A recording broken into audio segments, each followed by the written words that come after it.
Hey, Hi, hey, Robbie. how are you? Good, good. Good to see you. Yeah, thanks for doing this. Yeah, well, thanks for agreeing to do it. How's your Oh, day? good. I actually got outside. I went to visit my parents who are, kind of on lockdown. A little nerve-wracking because they don't get a lot of visitors. Got to be Mm. careful, but it's good to see them. So, yeah, back chilling at home and missing seeing some theater. Yeah. How's your family? Your kids at home? Good, yeah, yeah. It's been pretty wild. My daughter is a college student at UC Santa Cruz, and so she's doing classes via Zoom here. And I mentioned I did this farewell piece for the UT, and I mentioned that she's very dedicated to stand-up comedy, so she's been doing Wow. comedy via Zoom. These comedy clubs and open mics and things. So she's been she's been busy with that. It's kind of bizarre because there's no real audience feedback, so it's a little different. Mm. Uh, oh, Oh, I just lost you. Sorry about that. I think I'm that's back. got to be difficult. Phone is not shattered. Yeah, live TV. Yeah. I Yeah. was just reading up, I was reading some of your bio, and I saw that you won a national journalism award for a profile you did on Twyla Tharp. Yeah. Yeah, she was here. This is back in 2006, I think, and she developed The Times They Are Changing at the Old Globe, which was her danceicle, based on the music of Bob Dylan. It was kind of her follow-up to Moving Out, the Billy Joel piece that she Mm. did, which was, you know, big success. Um, and yeah, she came to the Globe, and I had just a, she's a she's an incredibly just sharp person and doesn't mince words, and had a really kind of fun interview with her, um, and wrote an advanced piece that was about the interview and about how she came to have this kind of parallel life with Bob Dylan. And yeah, so the unfortunately that piece didn't do, moved on to Broadway, and it didn't last very long.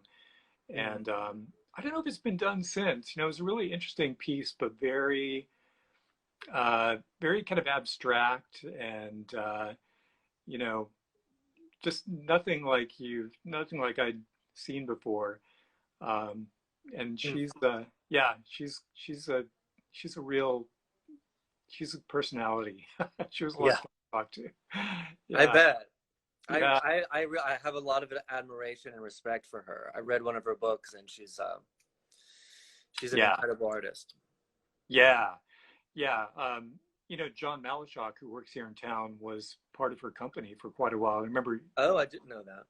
yeah, I remember talking with him about his experiences with her. And I mean, her imagination, she brought in, she did work with the Beach Boys and with David Byrne, um, such a expansive um, kind of artistic palette. And the really interesting thing about her was that she started out doing really like a very purist kind of dance, like music. Music was kind of forbidden in dance works in the circles that she came up in New York with uh, the Judson Church Yep. and these other groups. So for her to kind of embrace, eventually Bob Dylan and the Beach Boys and Billy Joel was, took a leap of faith and imagination. And that's part of why it was fun to learn about, and talk to her about where that all came from. So, but yeah, thanks. So that goes a ways back. I'd kind of forgotten about that. Well, Yeah. you sort of articulated something I wanted to ask you, which is you have such a curiosity for all the arts, from film, music, theater, dance. And so I wondered what your creative journey was and how you found yourself in San Diego being the theater critic. Yeah. I mean, it was kind of um, not a straight line, I would say. Um, but it actually did kind of start out from music. I I guess the short version, um, I was a teenager, I guess, and I happened to run across a copy. My parents had an old copy of The Wasteland, the T.S. Eliot Mhm. collection of poems, like hidden away in the garage somewhere. And I kind of like, what's this? And I started reading it, and something about the language and the use of the language and the internal rhymes just really kind of spoke to me in a strange way. And I at that point I wasn't thinking at all. I actually kind of hated, like I hated writing basically, because I found it really agonizing. As a lot of people do. And I think part of it for me was the fact that, in other fields, you kind of know whether something is wrong or right. If you're doing math, a math problem or something more concrete and discrete, you kind of know you're on the right track. And with writing, it's just everything's so open ended, and that kind of drove me nuts. And so I just had a hard time with writing, but I think that planted a seed. Reading the Eliot works kind of planted a seed for later on when I was in college, and I got um, I got interested in music, and then I joined the school paper just as a proofreader, basically. And then realized as I looked around the newsroom that the people doing the writing seemed to be having all the fun, and I was sitting there, parsing sentences. So that's kind of when I started writing, kind of writing about pop music and just volunteering to write reviews. And it was just kind of a way to play with language a little bit. That's the part I liked about it, was um, trying to express what it was like to be at an event, like a concert, or to listen to a piece of music and try to convey that to a reader, I guess. Um, uh, and then the theater thing came later when I was at the UT. I was kind of looking for um, really an excuse to write. I'd taken a lot of theater classes in college, but hadn't really. I'd done a little bit of theater reviewing in college at San Diego State and at University of New Hampshire.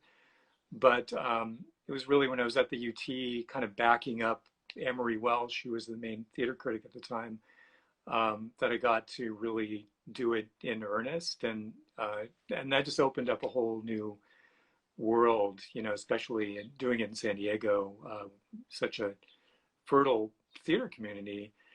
Um, and it really, it just, I found that I loved doing it. And then she left kind of unexpectedly. She took a buyout 12 years ago. And so they kind of looked around and said, well, who else we got here?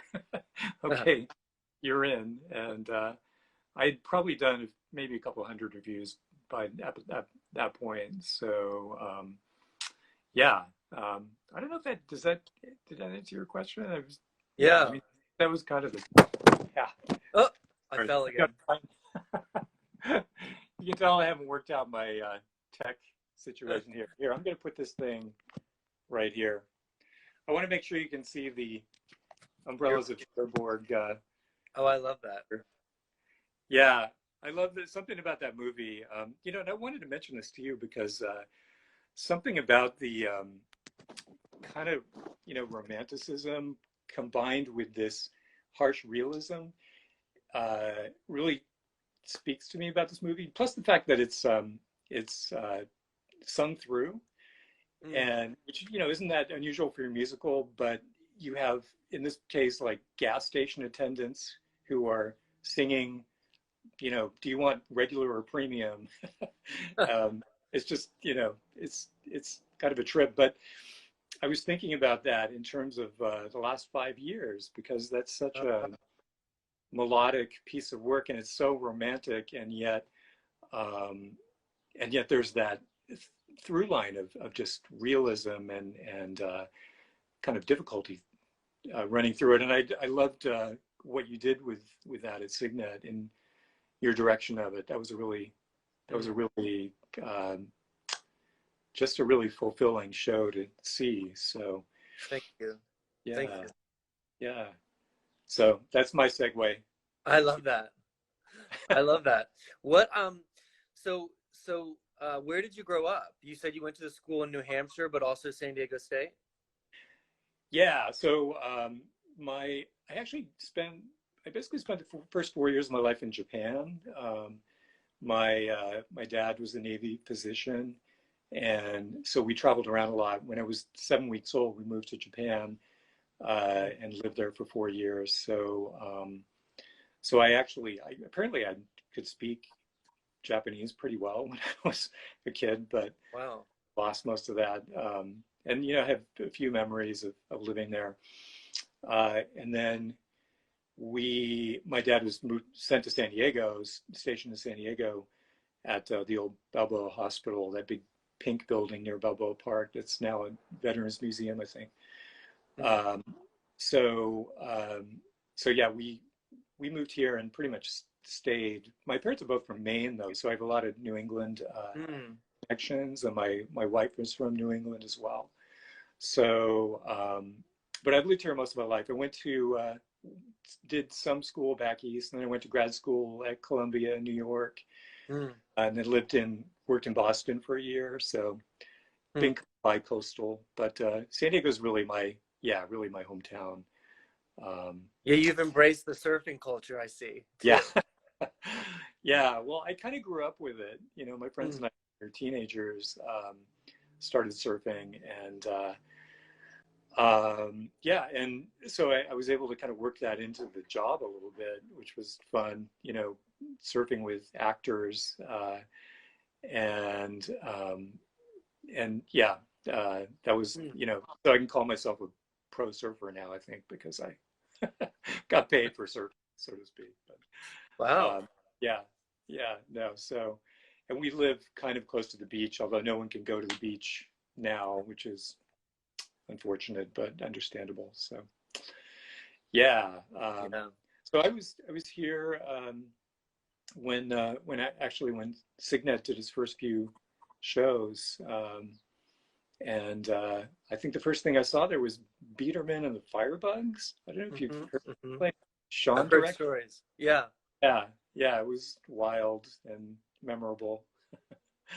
So yeah, a lot of history here for sure.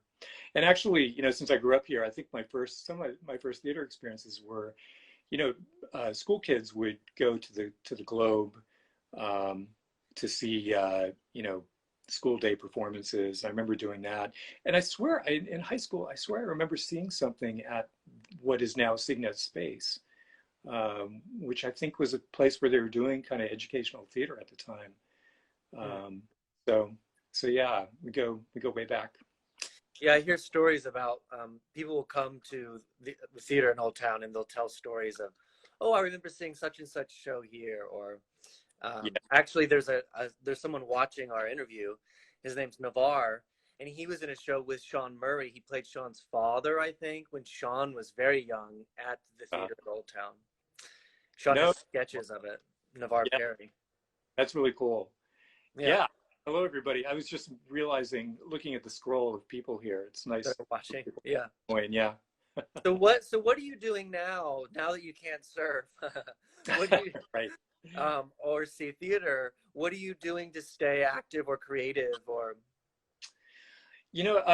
I've been trying to. Well, one thing I'm doing is I'm setting up this room is a spare room in our house that I'm kind of setting up as, I'm calling it the lab, or maybe the dad lab.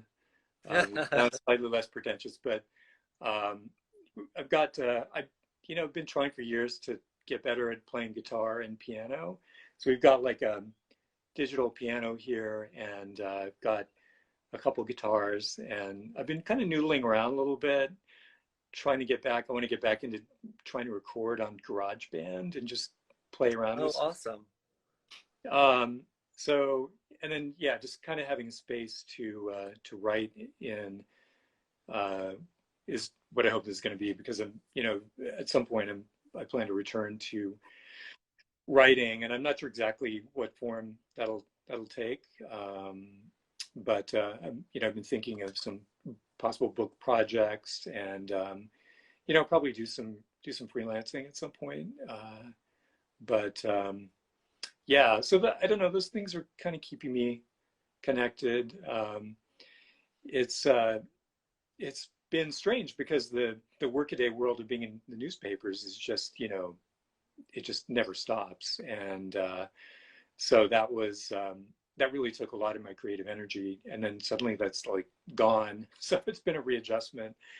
Um, and I have been trying to check out as much theater, online theater as possible, Mm. um, and seeing what people are doing with that. And that's been really, really interesting to see the kind of the creative impulse um, that's being funneled into these limitations of, you know, not being able to do live work. Yeah. Uh, and you've had some uh, these interviews have been great. You've had some illustrious people. I know Kate. So Kate Hamill was with you a Mm-hmm. couple weeks ago. Yeah. Yeah. I'd actually just interviewed her, and I wrote a preview piece for Little Women at the Globe, and it Mm-hmm. was like right during that week where, you know, like Black Thursday, everything kind of shut Yeah. down. So that piece, we actually could not pull it back. It, you know, we couldn't take it off the press because our section printed early. So that piece Mm-hmm. ended up running after the show had already been postponed, um, which was kind of awkward. But hopefully that'll come back, and she'll be able to come to. She and Jason will be able to come to Cygnet as well. Yeah. Yeah, and the story, I just done a story on Lacage as well, Mm-hmm. that ran. So still looking forward to that happening. I hope. Yeah. So, yeah. Me too. Me too. Whenever the doors open. So what? So I'm curious about. I didn't know that you played music. What?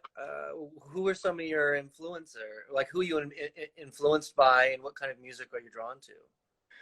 Um, wow. So I really came up listening to a lot of alternative music, I guess. But even before that, you know, I was pretty into the Beatles. Um, so I guess, yeah. So I guess those are still some of my favorites. I'm trying to think of what I've been playing. Oh, so you know, Diversionary Theater did Girlfriend, this Mm-hmm. musical recently, Mm-hmm. and I love Matthew Sweet, and Mm-hmm. I think I think I think I tried to write like two songs, and this is dating way back, but one of the songs was like deliberately patterned after Matthew Sweet because I loved how melodic his music was and his Mm-hmm. percussive guitar playing. Um, and yeah, so some of that kind of roots rock, I guess, is what I'm into. And then you know, certainly some theater music, although you know, it doesn't. A lot of that is so far beyond my level of sophistication as a musician. So, but yeah, um, but yeah, I'm exploring. I'm just kind of exploring different things. Right. Uh, yeah, And what? So when you go ahead. yeah. I was just thinking about how, you know, some actors around town who we've been lucky to see in shows, um, including the last 5 years, you know, are amazing musicians as well as Mm-hmm. actors and singers. I think of Michael Lewis, Cusimano. Cusimano, yeah, Yeah. um, and that's really that is inspiring to me to see um, artists like him and others who, you know, wow, um, they really up their game. Yeah, that was another actually, and I know he didn't play music quite so much in the last 5 years, but yeah, a lot of talent on that stage. Yeah. Yeah, Yeah. I agree. It yeah, is. There is something always about seeing hyphenated artists that are actor, singer, dancer, musician, whatever it may be, that there is something, seeing that live is yeah, impressive. yeah. What do you want to write? So now that you don't have to write um, reviews, are you going to sort of like some different type of prose like T.S. Eliot, or I mean, what are you sitting down to think about writing now? Yeah, you know, I'm still kind of toying around with that a little bit. It's hard not to think about trying to write a play because I've seen so many of them now. Oh. So I've kind of thought, I'd like to at least say I wrote one play, and it's not something that I really dabbled in. I mean, I did a little script writing in college, uh, but yeah, I'm not sure what direction that might take. Mm. Yeah, there are just certain things that I've been fascinated by. One thing I mentioned in this piece that I wrote, the last piece that I wrote, that my son has autism.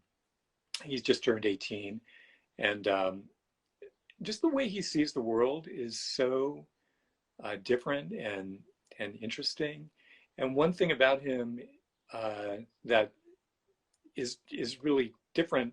A lot of people who are on the autism spectrum are sensitive to say loud noises and bright lights. It's one reason why um, when theaters do sensory friendly performances, and I know Cygnet did one of the Christmas Carol, right?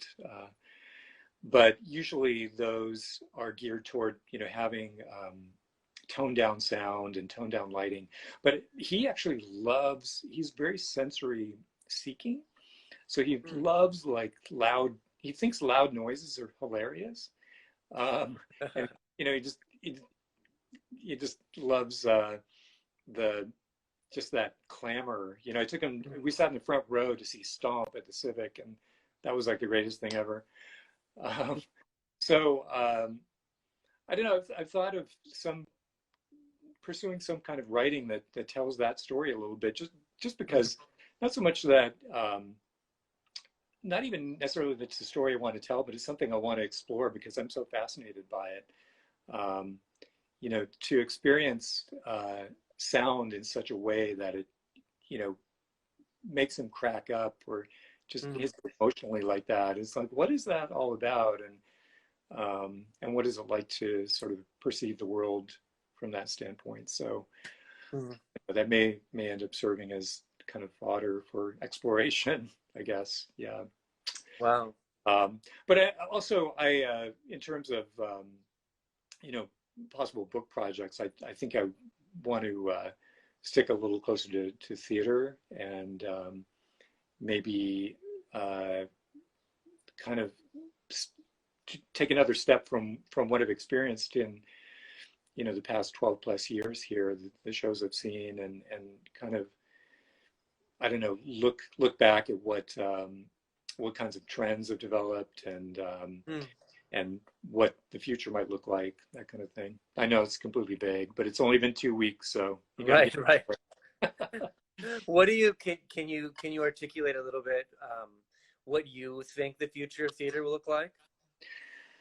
Well, there are two things that come to mind. One is, I think about how when I started when I took the position of theater critic at the UT, it was right in the middle of the kind of last economic meltdown. So I've kind of bridged these two because we seem to be going into one now, obviously for very different reasons. But and I know one thing that happened was that um, people who were producing theater um, needed to scale down a little bit and find ways to economize. And that took some kind of obvious uh, manifestations, doing smaller plays, doing two-handers, or doing more intimate work, more intimate musicals.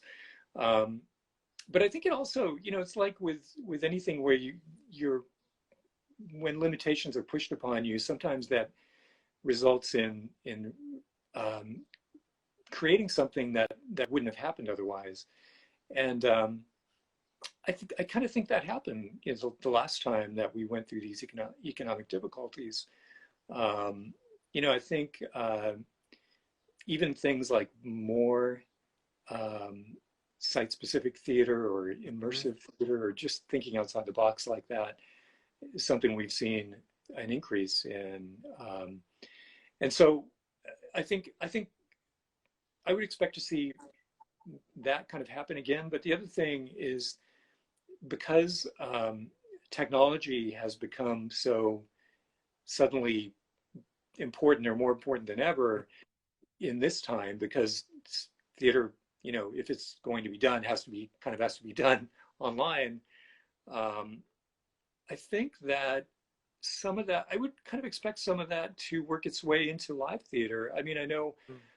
um, you know, video effects and other kind of tech elements have more and more become a part of theater slowly. I mean, it's been kind of a contentious thing from what I've seen because, at some point, are you watching a movie or are you seeing a play?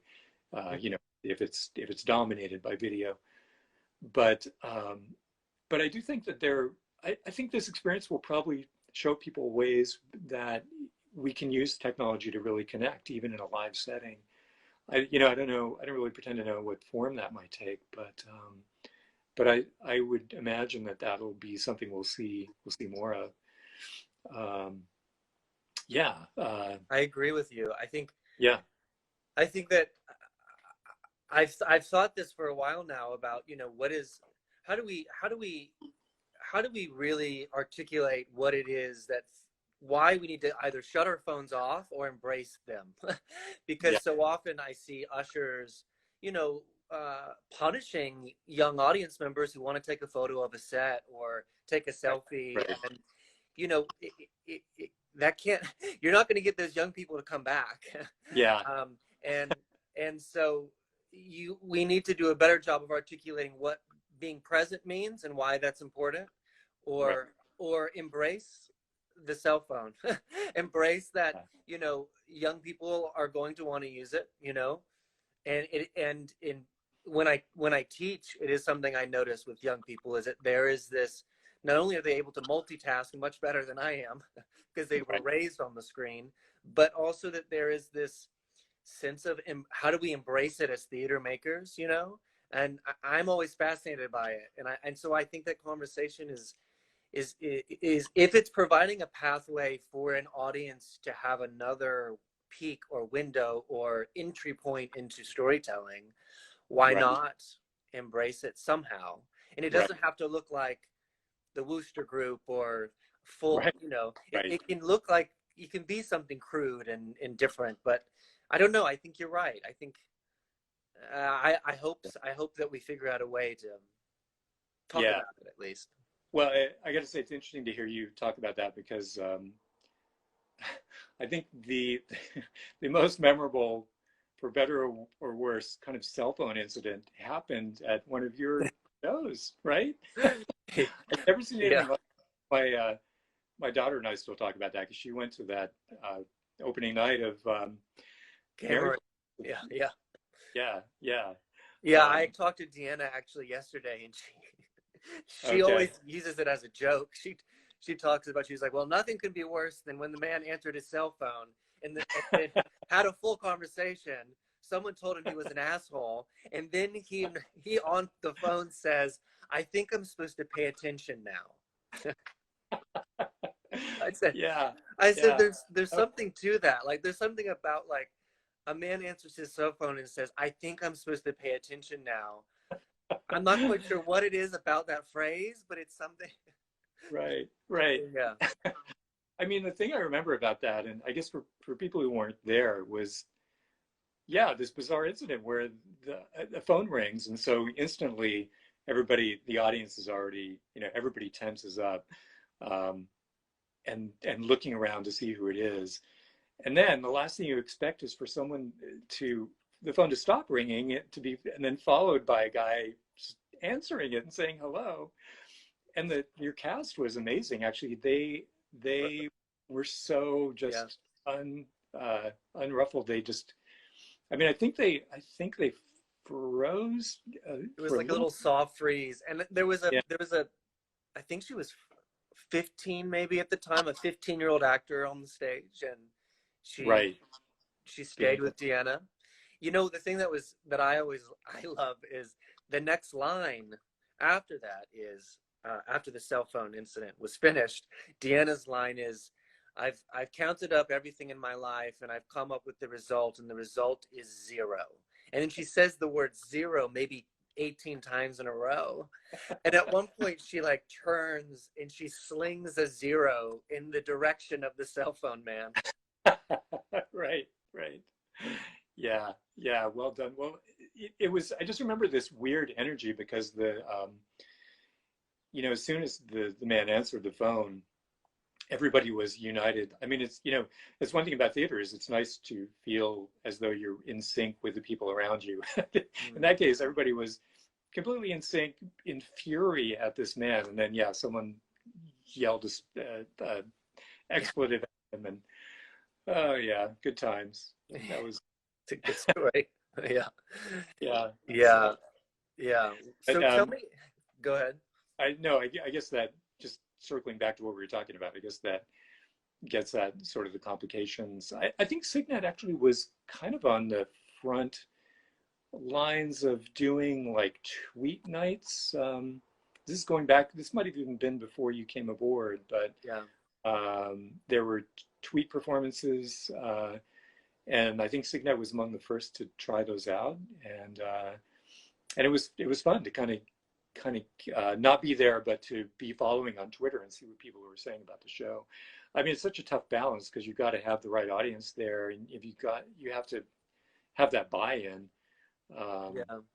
So yeah, I don't know what the right recipe is for doing that, but it does feel as though there's a place for it. So Yeah. yeah. What because you're always interviewing other people and you do such a good job, and you're so kind and generous, and you always have made me sound a lot more intelligent than I feel like I am.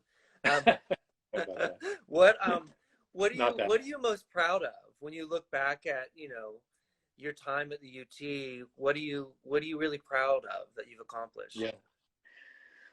I'll tell you one thing that I tried to work on a little bit that for me was partly a work in progress, just because, well, I I really appreciated the efforts toward EDI in the local community, education, equity, diversity, and inclusion. Um, and I wrote some stories there a couple years ago. There was a series of talks called Breaking Bread. I think Cygnet hosted one of Yeah. them. Yeah. And it was just a chance for people in the theater community here to kind of air their feelings about how EDI was doing here. So I went to the first one at the Old Globe and kind of wrote about that. Trying to obviously it was meant to be an open forum, so trying not to interfere with that in any way, but just kind of taking the pulse of what was going on and what people were thinking, and did a follow up on that. And I think I kind of try to keep an eye on whether we were doing as well as we could in that area. My regret with that is that it was easy for me as a critic to look at the scene here and say, well, this could be better. You could be casting in a more diverse way here. But you look at the ranks of critics, and we're not very diverse. And so I kind of had a long range plan or idea of trying to kind of foster, for one thing, younger critics, because there aren't a lot of them out there, and also ideally critics of color, female critics. There have been a lot of white male critics like me, and I think we could benefit from seeing and hearing a different perspective. But that was, kind of a work in progress. It was something I felt I kind of talked with. Well, I tried to see if there was a way we could work out, say, an internship program with the paper. It just and there was definitely interest and openness there, but it just wasn't something I was really able to accomplish before this all happened. And it seemed like you know, a time for me to maybe think about moving on. So, um, so yeah, I mean that's so I guess I would say that was something that I guess I was kind of proud of trying to push the ball forward a little bit, but not then again not as far as I had hoped to.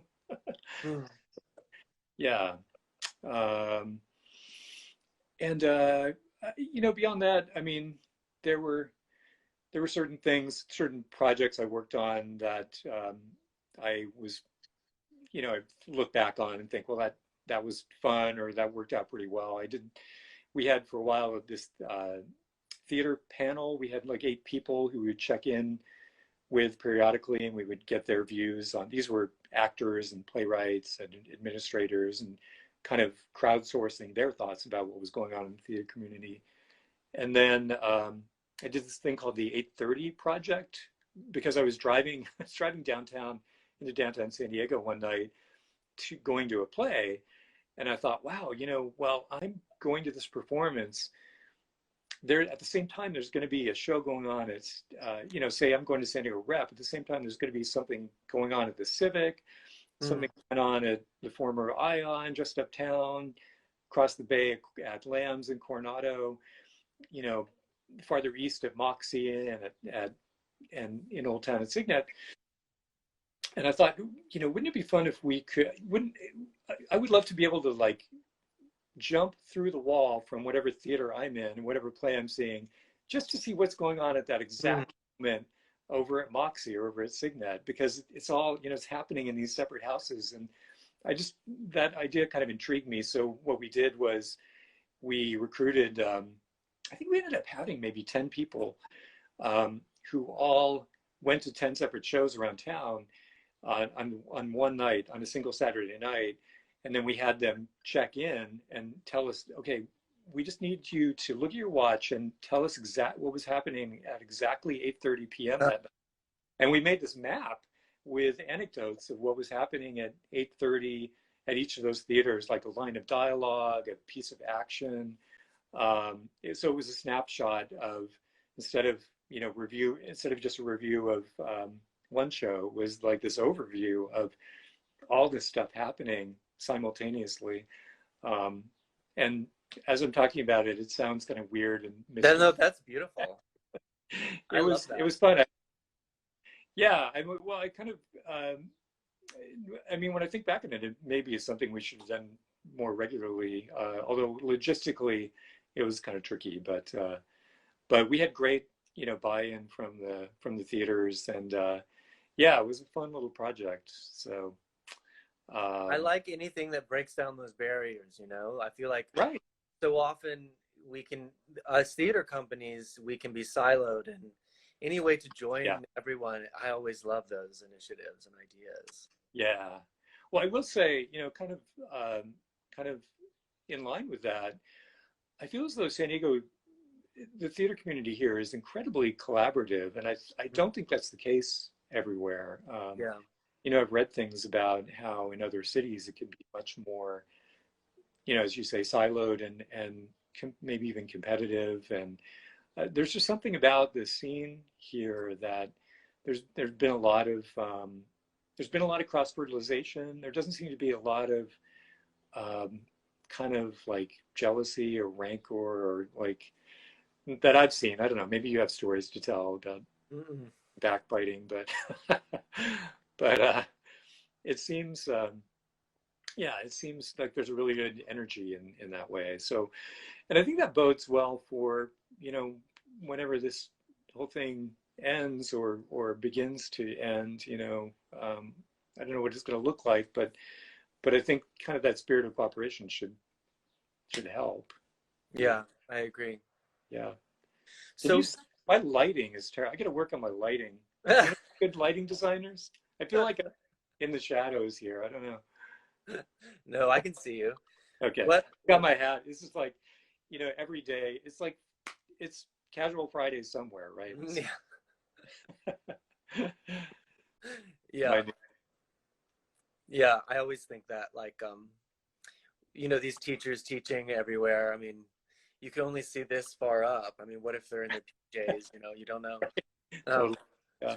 what So obviously you deeply care about what you do in theater, and so I wondered if you could, you know, Terrence McNally, who passed because of the virus. I watched this great documentary recently about him, and he was talking about why he thought theater mattered. And I wondered if you could answer that question of why do you think it matters? Yeah. I mean, by the way, I met Terrence McNally a couple of times when he was here in town, and Mm. he was such an incredible guy. He did he did a play at La Jolla Playhouse. Uh, Gosh, what was that called? This was going way back, but and then he did one of the pieces in the Old Globe did this dance musical called Oh yeah, In Your Arms. I Yeah, saw that. Yeah, that was beautiful production. yeah. He did I this. really liked that show. Yeah, it was so interesting. He did this really beautiful piece about because I remember he was saying that his favorite place in the world to be was the beach. And so I think that piece was actually set on the beach, and it was this really lyrical duet, I think, of people dancing on a beach in some Mm. tropical locale. And yeah, um, but yeah, man, that's such a. And I was thinking about that a little bit, and I think that you know it's maybe an obvious answer, but there's no other form really where we are able to make such a personal connection with other people in the and kind of be part of this creative act. I'm speaking kind of as an audience member, but I think every time I'm at a show, I really feel as though in some way I'm connected with what's going on stage, Mm. you know, and invested in it, um, and uh, and the fact that this is going to be a different experience for every night, every performance. Um, in fact, I kind of wrote about this a little bit again in this kind of goodbye column. The fact that it is so evanescent, it's something that it's there and it's gone, but while it's there, it's really there. Mm. Um, I just think that in a way that's hard to describe, I think it just makes it so much more uh, just so much more meaningful and so much uh, um, it just gives it so much more impact. There's that just that bittersweet feel, even if you're watching a great comedy, that it's flying by and you kind of want to hold on to it. Mm. um, yeah, I think that's a big part of it. I also think, um, just in terms of the people involved, these are artists who it would be, I think they're just people who are kind of born to do theater and whose creative um, who's kind of their greatest creative energy and realization is in theater. Mm. And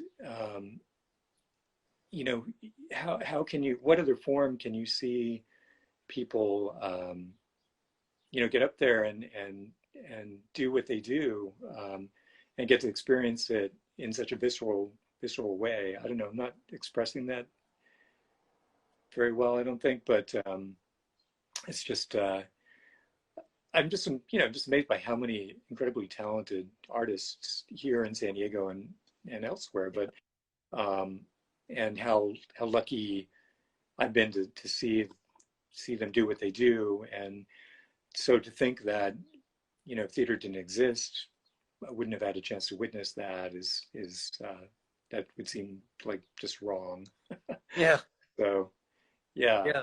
Thank it's you. also, and I'll add one more thing maybe that ties in a little bit with what first brought me into writing about the arts, which was a kind of a love for words. It's such a you know language is so integral to theater, um, and it's a form that really respects language and celebrates language. Yeah. You know, going back to Shakespeare and beyond, you know, I always hear stories about how, like in Hollywood, if you're a script writer, you're sort of the bottom of the pile. You know, you're not, um, you don't get the kind of respect you do in theater, where the script, the text is really, you know, considered almost sacrosanct. You can't just go changing words. Although people try sometimes, I know I've seen that happen a few times. Really? Does a playwright know about this? But I know. yeah, but so I really appreciate that, you know, as someone who, you know, works with words, even in the, you know, as an ink stained journalist, you know, working with words in a less exalted way. But you know, I really respect that a lot. And Me yeah, too. so I think that's definitely a reason it's important, why theater is important. So yeah. Theater is literature. Yeah, I guess so. I mean, you know, that makes it sound, you know, I'd hate for that to make it sound as though, because I think people who don't go to theater, you know, I think we know that there can be the stereotype out there that it's that's not for me. It's like Right. too highfalutin, or it's too, Bourgeois. yeah, or it's dry, you know. Mm-hmm.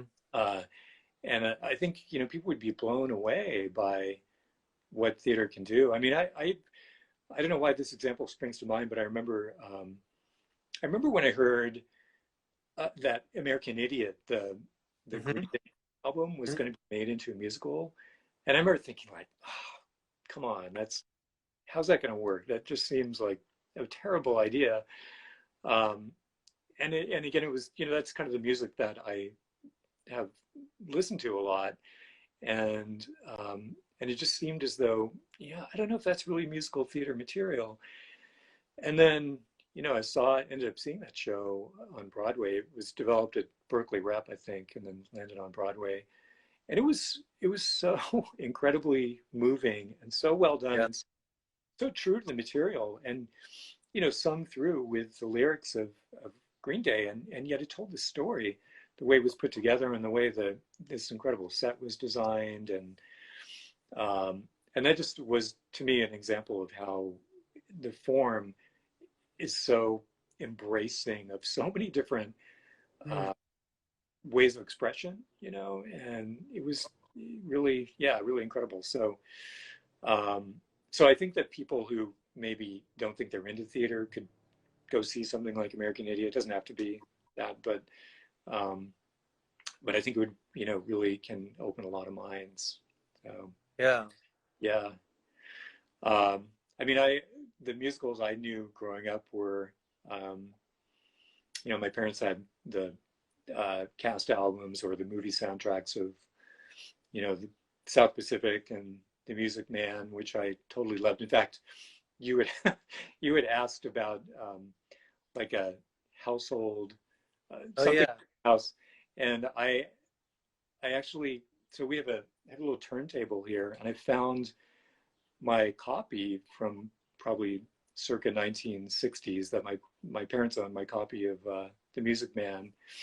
Um, and I actually queued it up on this record player earlier, and it's incredibly Mhm. scratchy, jumps all over the place, but um, that brought back good memories. So, Is but you that know, your show and tell?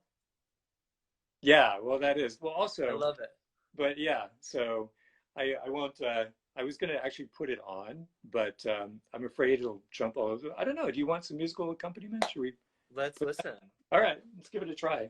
I'm gonna yes Really, and what? it's a high tech operation here.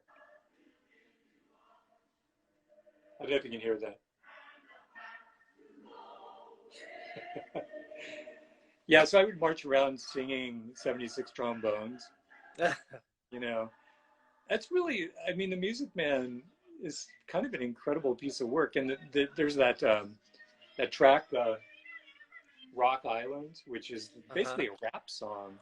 Um, you know, the fact that Meredith Wilson came up with that is pretty incredible to me. So, um, yeah, Anyway, I we don't. love that. Is that one of your favorite musicals? Yeah, it came to be. And actually, it doesn't really get produced all that often. I hadn't seen it really in modern times until Lambs did it like 10 years ago. Mm-hmm. And I Mm-hmm. think it might have been done at the Welk too, but it's a fun piece of work, and yeah, I think it's one of those that you can think sounds kind of fusty, like you think about the Music Man, you think, oh, that's vintage and kind of old fashioned, but listening to it or seeing it actually makes you realize it's actually kind of modern and smart. Hmm. Um, yeah, so um, all right, I'm going to turn this Yeah. down now. Oh, but the other thing, I had to show you this because, all right, so I don't know if you can see this. Um, this is a pen, an actual working pen. It says Hou Blanc on it. Uh-huh. And the story behind this. So I think about 7 or 8 years ago, we were looking for, we write a story about the Grinch at the Globe most years, an advanced story. And was trying to think of new way to cover it, and somebody at the Globe said, "Oh, well, we have a costume that we use. It's like an extra character in the show for like when someone wins a walk-on role in an auction or something. You know, we have this character who's the Who Highway Patrolman. So he's basically got this Dr. Seuss like cop uniform, the pod and everything, but he's got like dark glasses. And so so I mentioned that to my editor, and he was like, "Yeah, we gotta put you in that suit." So of course, I was really sorry to have brought it up, but I I kind of rationalized it by turning it into a way to write about a show by being backstage and writing it from the perspective of what the actors are going through in this pretty fast moving musical. At the Globe, it's a pretty big cast. Yeah. The Grinch, and there's a lot happening, and there's music, obviously. So James Vasquez, who's the director, was so great about bringing me on board and kind of having me do a couple rehearsals and doing a costume fitting and everything. But the last thing, I think I was doing like a last rehearsal before I actually did a performance, and one of the prop people, I had a notebook because I needed to take notes, but they were like, well, that could be like the cop's ticket pad. He's writing tickets to the bad Who Mm. driver. But they were like, well, you need a pen. And I just had like my regular Bic pen. So, so the prop person, his first name is Steve. I'm going to try to remember his last name, but he took my pen. You can see the black pen here. He disappeared for like 5 minutes, and literally like 5 minutes later he came back and he had carved this in their shops, this perfectly, like, there it is again, this perfectly Seussian um, pen. It's got the little whimsical swoop in it, and he stuck the pen inside, so I was able to go out on stage and like write people tickets with this thing. So it's a great, Wow. like, one of a kind. It's a great little keepsake.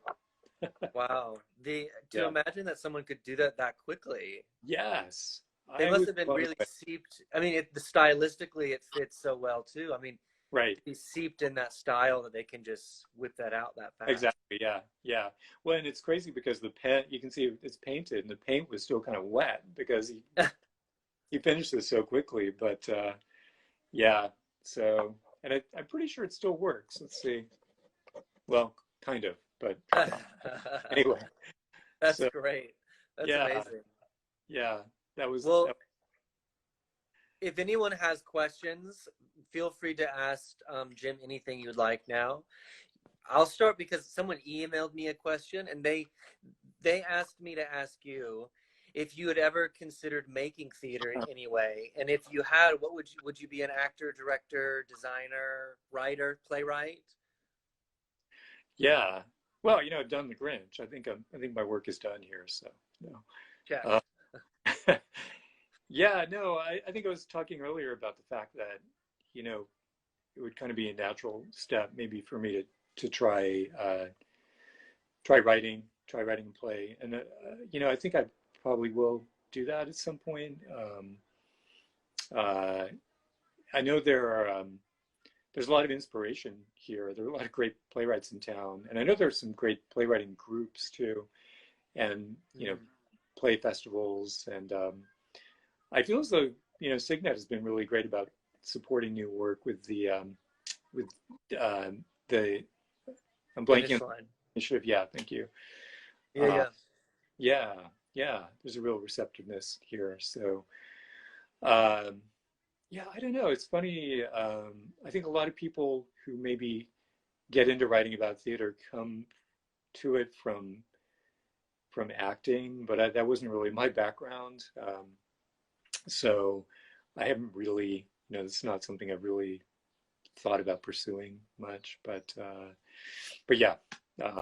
So I guess the answer is I have considered it, and I'm still considering it, and haven't exactly actually set my pen to paper yet, but it's coming. Yeah.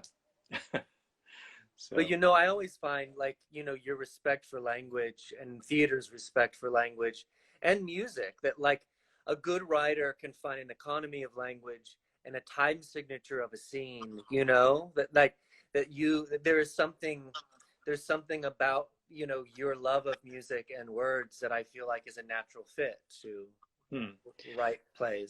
Yeah, no, I appreciate that. And I love the way you talk about it, because I often think of it's so interesting to hear you talk about it in musical terms, because that to me really is so much what it's often about is the rhythm and the just the musicality of a piece that, obviously even if it's not a musical, it's kind of amazing to me. There have been times I've walked out of a play and thought like, wow, that really felt like a musical, and there was not a single song in it, but just something about the it just had that rhythm and propulsion to it, and that's super important. So yeah, um, yeah, that's definitely. I mean, is that how you often think about when you're directing? Do you think about? I'm going to start asking the questions now. Yeah, Is that how I you do. think about it when you're directing? I do think about that. Yeah. Yeah. For sure. What I have a question for you. What if you could invite anyone out to dinner, who would you invite? Yeah. So, are you talking about living or living? Either dead or alive. Okay. Um,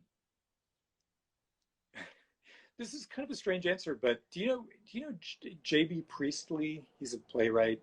He wrote an Inspector Calls, but he also Time in the Conways, which was done at the Globe by Rebecca Teichman years ago, and I think that ended up going to Broadway, or a separate production was done on Broadway. But he often writes about like about time and kind of like the mysteries of time.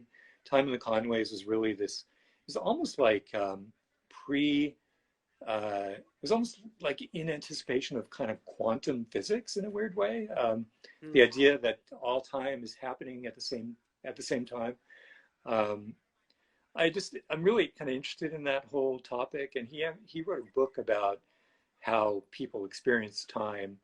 And partly, and again, this is kind of getting out into the weeds a little bit, but it's like a pet topic of mine. I'm just interested in how theater treats the idea of time, because it's a form that in itself, plays with time, obviously. And he wrote a whole book about these topics, and a lot of his plays were about the topic of time and how we figure it out, or again, I was talking earlier about my son. Wow, that was weird. It cuts you off after an hour, and sometimes I forget that. But let's keep talking. I'm interested. So you were getting ready to tell a story about your son. Yeah. I was talking about time, and clearly my time is up. So, but um, I didn't realize we've been talking that long. It's good to chat with you. You too. Yeah, no, I was just going to say, like, he experiences time in such a different way, and it's just fascinating to me because he'll Mm. remember things that happened years ago that we have no, we really had no recollection of until he reminded us of. And I feel as though his experience of time is much different. He's very big on schedules, and it's just, I don't know. There's a mystery there that I'm interested in. That part of a broader mystery of kind of like, this idea of how we're in theater, we're able to kind of compress time or extend it. Um, yeah, I don't Or know. I even there's something about being able to place past, present, and future on the same plane, which Yes, I feel that like you can't really get that same experience in film, but in right, theater you're able to kind of these parallel planes of right, existence can happen. right. Yeah, so I guess I don't know. J.B. Priestley, that's my oddball answer to that question. Or, like uh, Gwyneth Paltrow. I don't know. No. um, who? What you had a question from Aaron. The question was how do you write reviews for like a broad audience? What's hard about that? Yeah, that's a great question. I think the hardest thing is try not to assume people know. Try not to assume too much because that's exactly right. It is a really broad audience for general newspaper readership, and I think we have pretty savvy theater goers in San Diego, um, but certainly if you're writing about something like a touring musical at the Civic Theater, um, that's maybe going to be an audience that doesn't go to as much. I don't know. I shouldn't make assumptions like that, but I think there is just such a broad Hmm. um, scope of people. So I I think the way I've approached it is to try to keep in mind that it's a big part of my job is to give a sense of what it was like to be at that event, to what it was like to sit there and experience this. I mean, I feel as though the job of critic, the emphasis often is so much on opinions, which obviously is an important part of the job. Um, but I don't think that's the whole thing. I think it's also being kind of the stand-in for people who can't be at a play and just Hmm. trying to be as descriptive as possible, trying to be in the as in the moment as possible to make to really convey, as I say, what the experience of seeing that piece of work is like. Because without that context, talking about what I thought of the piece is kind of meaningless. You've got to kind of build that base of uh, what what the piece was like, what inspired it, what the ideas were behind it, what they were trying to do with it. Hmm. Uh, yeah, I think that's how we answer that question. It's certainly um, it's certainly different than writing for American theater or something where you would kind of assume that people might have seen other works by this playwright or might have some more history with the piece or with the genre. Yeah. So Hmm. I think that you said something that really I always think that you do a really beautiful job in your reviews of I mean, I think two things. One, I think you know that you have the power to it, because you're the biggest newspaper to not make or break a production, but you're mhm. very sensitive to the power that your voice has, your pen has. But I think also there's this moment in The Seagull, and I think it's Mitvendenko turns to Constantine after his play, and no one likes it. And he turns to him and he says, I see what you were trying to do there. And there was something about that validation, like you Yeah. articulated, that you can see, oh, I can see what the group of actors and designers, playwright, directors were after. Did they did they did they get there what they were after? And your opinion could be one thing, but being able to go articulate, here's what they were after, and did they achieve that goal? I think that's hard. Yeah, no, but that's really at the center of it. I mean, that really is the crux, and I'm glad you put it that way because I think that is super important. I always have that in mind, and I feel as though the other thing, once upon a time, I wrote movie reviews at the paper. I was, when I started out, I was like the third string movie critic when newspapers had bigger staffs and um, but you'd see these movies that often would feel as though they were made purely as kind of cynical exercises to make money. They were targeted Mm-hmm. at a really specific demographic, and it was just so obvious. And so it was kind of easy to say, well, this is crap basically. And but I feel as though with theater, it's the motivations. I mean, even if something doesn't go the way that the creative team had hoped or intended, they're in it for the passion, for their passion for the art. And I always really, I guess I always really respected that people aren't doing this, because they're, for the most part, trying to get rich or just, there aren't these, um, there can be a lot of different motivations for creating a piece, but I always felt as though above and beyond everything else, there was just this belief in the power of theater and in trying to create something together that hadn't maybe hadn't been done before, and try whether that worked or didn't always work. It didn't feel like something that I wanted to kind of stomp on or it seemed as though yeah, it just seemed as though it was that merited respect, I guess is what it comes down to. So yeah.